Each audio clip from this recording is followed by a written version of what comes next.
So, good morning again, everybody, and a big welcome to IFA 2019. Many thanks to GFU and Hans-Joachim Kamp and ZVI and Reinhard Zinkern for taking us through the key data and trends that are shaping our industry. This year's press conference and media days are happening 1 week later than usual. Some of you have asked me, why is that? Well, we had a hunch that this summer would get really hot, and so we thought we should allow ourselves an extra free weekend to enjoy the sunny weather. Plus, for once, we wanted to give our American friends a chance to enjoy the Labor Day weekend at home with their families. So I hope you're all well rested for an amazing 8 days ahead. As always, we are starting with our media days today and tomorrow. A packed program with 2 days of press conferences and awesome news stories awaits. On Friday, we open the doors here in our Berlin exhibition halls and kick off in a spectacular fashion. This year's keynote on Friday at 10:30 a.m. could be our most anticipated keynote yet, with Richard Yu, the Chief Executive of Huawei Consumer Business Group. Here's my promise: you will hear a great news story. Now, let's balance out this headliner from China with one from the United States. At 2 p.m., you will hear from Cristiano Amon, the president of Qualcomm. This is the company powering most of the world's cell phones. It's the global leader in 5G technology, and it is setting standards for bringing artificial intelligence to the edge of computing in all kinds of vehicles and devices. Then on Saturday, you can hear from 2 companies that both are pioneers and innovators in their own fields. Anthony Wood and his company Roku need no introduction. Roku is a rapidly growing and hugely successful disruptor that is transforming the market for streaming media.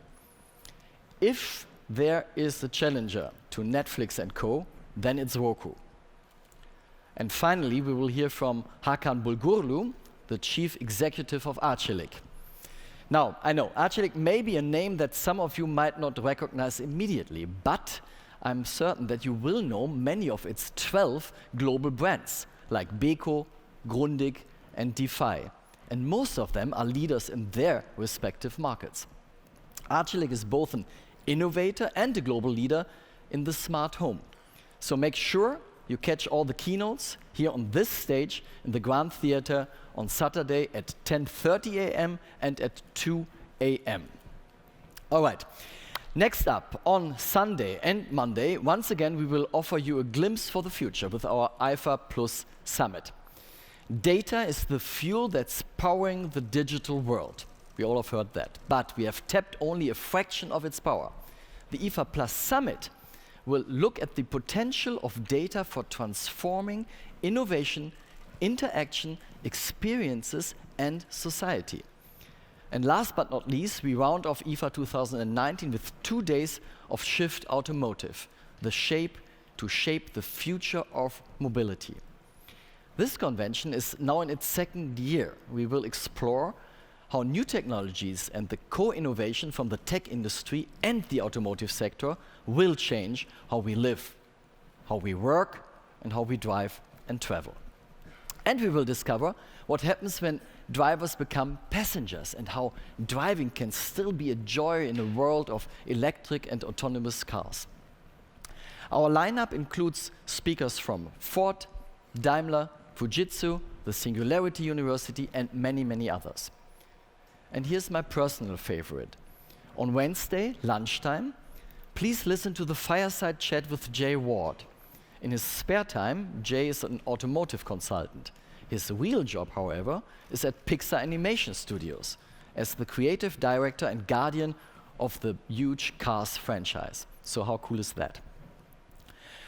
Okay, no IFA opening press conference without our numbers. Once again, we are fully booked here at our exhibition halls and at IFA Global Markets in the heart of the city at Station Berlin. We have 1,939 exhibitors this year. In terms of visitors, well, last year's numbers are good guidance. In 2018, 244,000 people came to IFA, and 152,000 of them were trade visitors, and more than half of them came from abroad. As you all know, I never get tired of saying it. IFA is the world's most important trade show for consumer electronics and home appliances, full stop. Not just here in Berlin, but also in Guangzhou at CE China, which starts just a couple of weeks from now. And next summer, of course, in New York at CE Week 2020. As you have heard earlier, our industry is doing nicely, but it's not growing at the staggering pace. So allow me to talk briefly about the elephant in the room, not just for our industry, but for the global economy. Global trade and trade wars. Look, I'm certainly not going to take sides, and I will not be the judge of what's fair and what's unfair. What interests me here and now is what's the impact on technology and innovation. In today's world of integrated supply chains, it's nearly impossible to say where an electronic device comes from. So please do me a favor. Take your phone. It doesn't matter which brand, and look at it. So, where was it made? China, maybe? But is it really a Chinese phone then? Regardless of the brand, the answer will not be clear-cut. The screen may be made in Korea. The microprocessor, probably designed in the UK. The chipset could be American. And any of its other parts could be manufactured somewhere in the US, Europe, Korea, Japan, Singapore. The electronics, they could be Chinese or Japanese or maybe Vietnamese. Licensed and patented in the US or in Ireland, and on and on and on. So today's consumer electronics is a mashup of the best or most affordable parts out there. So any trade war will not just hit the country where this device has been assembled. It will also hit consumers. It will also hit us, with the costs of tariffs, and because the products that will then be able to buy, will not be as good as they could be. Most importantly, trade wars are a setback for innovation itself. You all will have heard us speak about the power of co-innovation. How inventors in different sectors and industries inspire each other. Well, the more trade barriers and political barriers, the more innovators will find it difficult to cooperate, and even more importantly, to co-innovate. We would see innovation that is less dynamic, and that would be harmful for us all. And that is a fact. Thankfully, we have not reached this point yet. So here's my call on our industry. Let's work together to avoid such an outcome. Allow me to go back a few years to arguably the most famous opening keynote held here at IFA. It was given in 1930 by Albert Einstein. He spoke about the power of innovation and technology to build a better world. I wonder what Einstein would tell us today. And I believe he would speak up in favor of science fact and against fake news. He would celebrate the power of technology, the benefits it brings to make our lives safer and easier.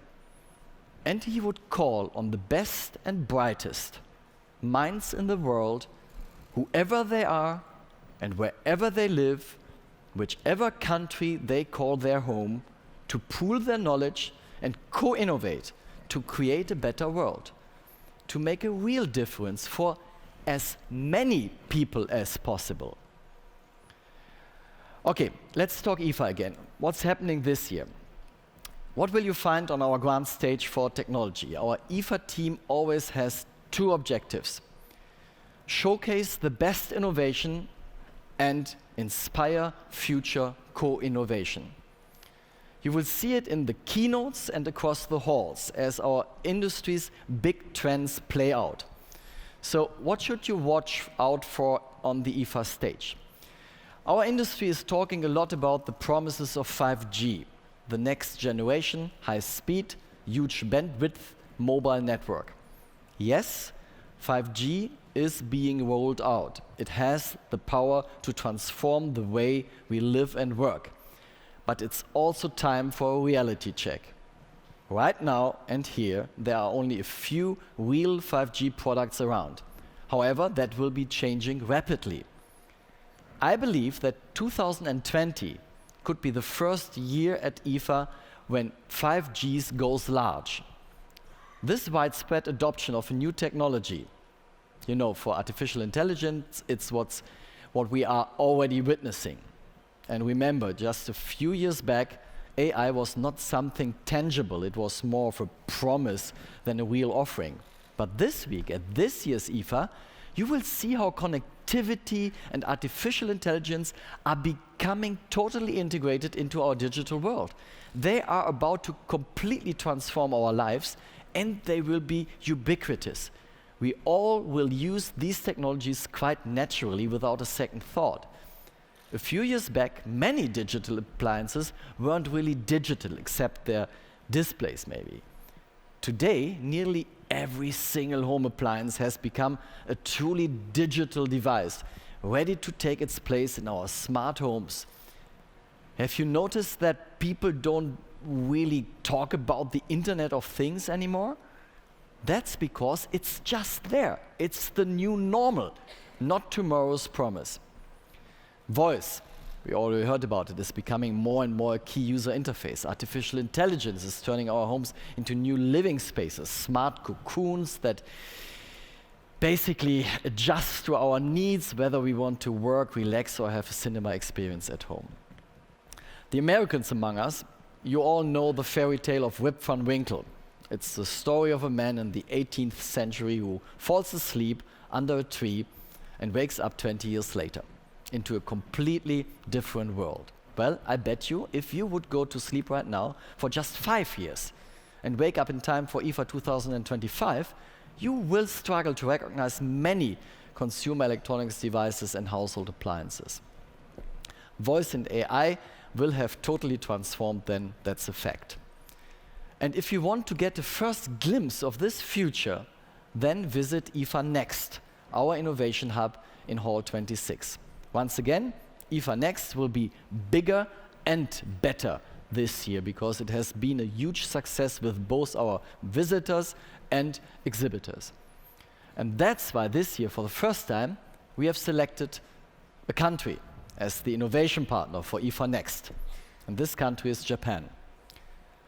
Our team constantly travels the world, visits many countries, companies, and ideation hubs. But coming to Japan is always a very special experience. It's a country of innovation giants, we all know, like Sony, which spans the full range of the digital consumer experience, not just in its own mobile phones and TVs, but for every digital device with movies, music, and gaming in the living room.